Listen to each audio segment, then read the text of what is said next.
ప్రజా సమస్యల్ని పరిష్కరించే దిశగా తెలంగాణ ప్రభుత్వం పనిచేయాలని మల్కాజ్గిరి ఎంపీ ఈటెల రాజేందర్ తెలిపారు. సోమవారం జవహర్ నగర్ అంబేద్కర్ విగ్రహం బీజేపీ పార్టీ ఆధ్వర్యంలో భారీ ధర్నా నిర్వహించారు. ప్రజా సమస్యలు పరిష్కరించుకుంటే దశల వారీగా ఉద్యమాలను నిర్వహిస్తామని ఎంపీ ఈటెల రాజేందర్ హెచ్చరించారు. నంబర్ 11 జీడీ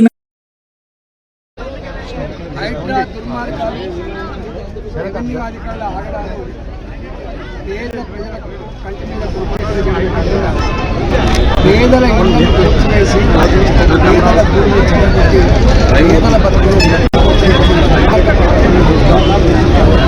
ఇక్కడ బాలాజీ నగర్లో, జవహర్ నగర్లో, ఆరుణ్యతి నగర్లో వాళ్ళు రెవెన్యూ అధికారులు 30 ఏళ్ల క్రితం 40 ఏళ్ల క్రితం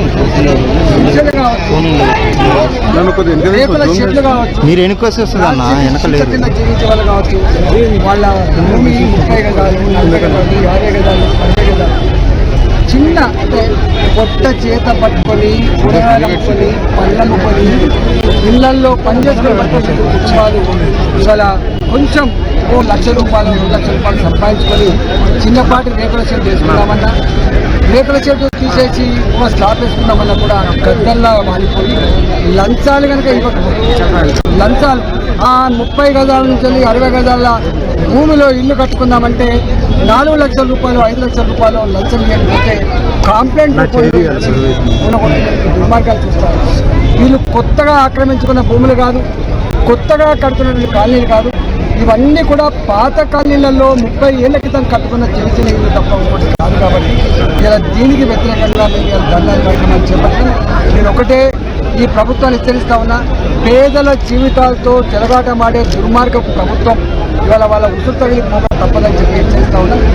నాదిగా హైదరాబాద్లో ఇవాళ విశలంజయ నుంచి మొదలుపెట్టి అనేక వందల ఎకరాలలో పేదలకు 40 గజాలు 50 గజాలు ఇళ్ల జాగలు ఇచ్చిన పార్టీ బాధ్యత. దత్తాత్రేయ నగర్ కావచ్చు, వాజ్పేయి నగర్ కావచ్చు, బద్దం బాలరెడ్డి గారు కావచ్చు, టైగర్ నరేంద్ర గారు కావచ్చు, అనేక సంవత్సరాలుగా పేదలకు అంతో ఇంతో జాగ్రత్త ఇచ్చేవారు.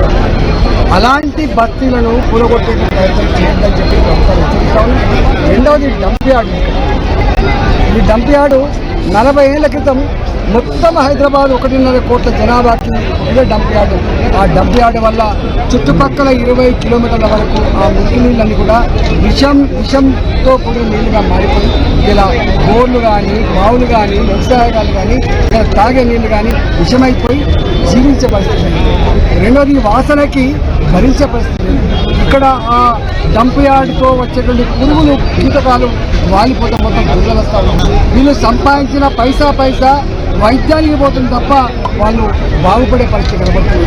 ఇక్కడ దవాఖాన సౌకర్యం లేదు, ఇక్కడ స్కూల్ సౌకర్యం లేదు, తాగే నీళ్ళ సౌకర్యం లేదు, రోడ్ల సౌకర్యం లేదు, ఇక్కడ ఇవాళ డ్రైనేజ్ వ్యవస్థ లేదు. ఇక్కడ వాళ్ళ వైపు కన్నెత్తి తీసుకునే పాపాలు పోలేదు.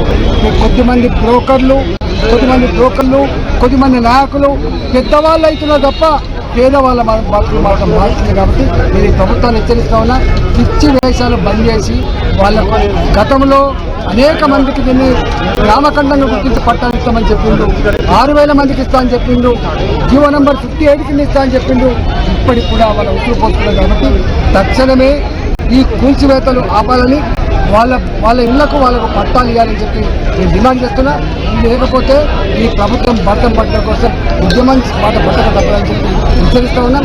అదేవిధంగా డంప్ యార్డు కూడా ఈ జిహెచ్ఎంసీలో మొత్తానికి ఒకటే డంప్ యార్డు కాకుండా జనావాసానికి దూరంగా 50 కిలోమీటర్ల దూరంలో 4 దిక్కుల 4 డంప్ యార్డులు పెట్టి బాలాజీ నగర్ డంప్ యార్డుని శాస్త్రంగా ఎత్తాలని మనం మేము డిమాండ్ చేస్తా ఉన్నాం. ఇక్కడ కాలనీలకి రోడ్ల సౌకర్యం కానీ, మురికి పైప్ లైన్లు కానీ, తాగే నీళ్ళ సౌకర్యం కానీ కలిగించాలని చెప్పి డిమాండ్ చేస్తూ ధర్నా చేసినాం. తప్పకుండా ఇది ఆరంభం మాత్రమే. రాబోయే కాలంలో ఈ ప్రజలు మా పార్టీ పక్షాన మరింత సమరశీల ఉద్యమాలు చేస్తామని చెప్పి హెచ్చరిస్తాం. మన మేడ్చల్ జిల్లా అధ్యక్షులైనటువంటి బుద్ధి శ్రీను గారు, మనందరి యొక్క ఆత్మీయ లోక్సభ సభ్యులు, పేద ప్రజల గుండె చప్పుడు, పిలిస్తే పలికే నాయకుడు, తెలంగాణ ప్రజల ఆశాజ్యోతి అయినటువంటి పెద్దలు గౌరవనీయులు మన మల్కాజ్గిరి లోక్సభ సభ్యులు ఈటెల రాజేంద్ర గారు, అలాగే మిత్రులు మల్లారెడ్డి గారు, సుభాష్ రెడ్డి గారు, విక్రమ్ రెడ్డి గారు, దిక్కు నాయక్ గారు, వేదిక మీద ఆశీలైనటువంటి కార్పొరేటర్లకి, జిల్లా నాయకులకి, ఈ యొక్క పరిసర ప్రాంతాల నుంచి విచ్చేసినటువంటి సోదరులకి, సోదరిమణులకి, ఈ యొక్క కార్యక్రమంలో పాల్గొంటున్నటువంటి మిత్రులకి, విలేకరులకి అందరికీ కూడా ప్రత్యేకంగా వందనాలు, అభివందనాలు తెలియజేసుకుంటున్నాను. ఈ మధ్యనే మల్కాజ్గిరి యొక్క పార్లమెంట్ సభ్యుల యొక్క ఆధ్వర్యంలో వికసిత్ భారత్ యొక్క సందర్భంగా సంకల్ప సభని మనం మల్కాజ్గిరిలో పార్లమెంట్ పరిధిలో ఉన్నటువంటి కార్యకర్తలచే, ప్రజలచే ఒక పెద్ద సంకల్ప సభని మనందరం కూడా నిర్వహించుకున్నాం.